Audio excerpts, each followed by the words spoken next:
God, sorry, sorry po. Sorry. Kayo ang magsasabi kung ano yung dapat gawin para sa kapakanan ng riding public. Hindi yung ang magsasalita yung may-ari ng bus company. From now on, I want you, lahat ng mga bus na tumatakbo dyan sa EDSA, probinsya, may CCTV, regardless kung bago o luma yan, sir. So, yan na yung mga problemang nagsusulputan sa programa ko na yung bus na nakabangga ng kotse, nakabangga ng establishment, ng bahay pa minsan. Ang tagal bago mabayaran kasi pala walang insurance coverage. Kasi kung may insurance coverage yun, mababayaran agad-agad. So I want that to happen immediately, ASAP. Coordinate with Insurance Commission and then give me feedback in 5 working days, sir. Yes, Mr. Chair. So, anong klaseng inspection ginagawa natin to ensure na lahat ng mga buses ay may mga insurance? Ano po yan, Mr. Chair? Sa kung public utility vehicles po, on the part of LTFRB, hindi po nila i-confirm kung wala pong passenger accident, walang passenger insurance. Pag na-confirm naman po sa amin, hindi rin naman po namin i-register kapag wala pong third-party insurance. So, hindi po mag-go yung registration kung walang electronically activated na confirmation and PPL. Okay, and then I'll take questions from them. Diba gumawa tayo ng inspection, nandoon po kayo, sir, kasama po kayo. Salamat again for the second time at sumama kayo sa amin. Na-inspect na ba yung mga bus para masiguro yung kanilang mga gulong ay hindi pudpod bago sila bumiyahe? Okay na ho ba yung mga kanilang mga fire extinguisher, yung mga fire exit kapag nag-discrasya? Yung po ba, na-implement na yun? Tinanggal na ho ba yung mga extra na mga pat-pat doon na upuan ng mga pasahero, excess passenger, nag-overloaded?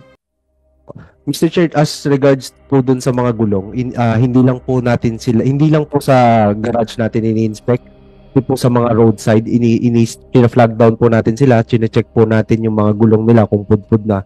Kung pudpud na po yan, tinitikitan po yan, tapos yung mga pasahero po, hinahanapan po natin ng lilipatan para hindi na makapagpatuloy pa na sa pagbiyahe. As regards po dun sa requirements po na dun sa loob ng bus as a public utility, we are coordinating with the LTFRB, Mr. Chair, para po ma-mandatory na po nila yan na mailagay po ng mga public utility. Yung mga dashcam, CCTV, meron na ba yan? Lahat ng bus? Kasi nung nag-inspect ako, hindi lahat. Kasi importante yung magkakaroon ng CCTV for the safety of the passenger as well. Kasi, ito, bago yung sagutin. Yes, sa Metro Manila, okay. Iba meron, iba wala. Sa probinsya, halos lahat wala daw kasi nag-react sa comment section yung maraming mga commuters. So, dapat pinag-usapan natin dito nationwide, hindi lang Metro Manila and karatig na probinsya. So, yung mga CCTV, sir, na-implement yun na yun. Lahat ng buses dapat may CCTV. Even itong mga regular buses dito ay nagpa-apply sa EDSA, Commonwealth. Hindi lang sa provincial buses. Dapat lahat ng bus may CCTV. Yes, Your Honor. Patungkol po dito sa dashcam at saka po CCTV, may requirement po talaga para po doon sa mga bagong applicants.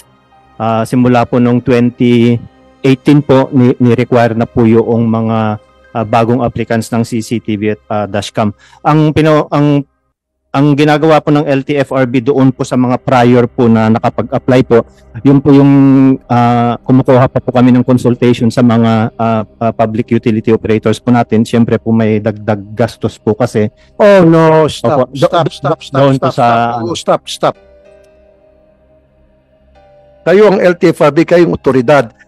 Hingi pa kayo ng permiso, konsulta doon sa may-ari ng bus, yung kumpanya, kung okay lang ba maglagay ng CCTV sa lumang bus ninyo, baka dagdag gastos lang yan. Ano bang klaseng otoridad kayo? Huwag na kayo maging otoridad. No! As director. Since you're the authority, you should be the one who calls the shot. God, Sorry po. Sorry. Kayo ang magsasabi kung ano yung dapat gawin para sa kapakanan ng riding public. Hindi yung ang magsasalita yung may-ari ng bus company. From now on, I want you, lahat ng mga bus na tumatakbo dyan sa EDSA, probinsya, may CCTV, regardless kung bago o luma yan, sir.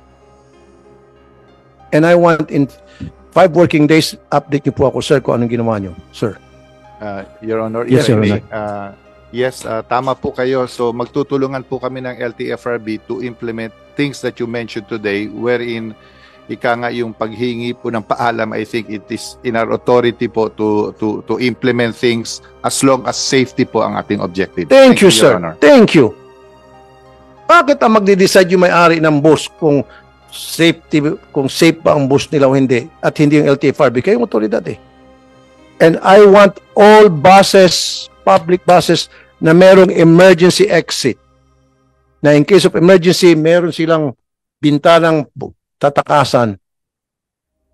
Pag bus na nasusunog o pag bus na tumaob palayo lang, makakatakas sila. And I want all buses na merong fire extinguisher. Kasi nung mag-inspect ako, maraming wala. At hindi expired.